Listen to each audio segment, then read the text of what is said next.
Le père Paolo Dalloglio est finalement le symbole de tous ces disparus qui ont été kidnappés en Syrie par différents groupes armés ou par le régime. Il y a plusieurs milliers de personnes qui ont été enlevées par l'État islamique en Syrie et qui ne sont pas réapparus, pour lesquels on ne sait pas s'ils sont morts ou vivants.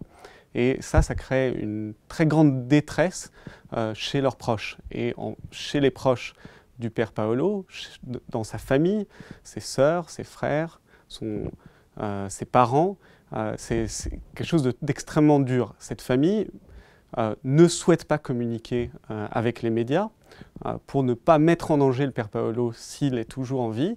Mais ils expriment, quand on les rencontre, vraiment une très grande douleur de ne pas savoir, après plusieurs années, ce qu'il est devenu.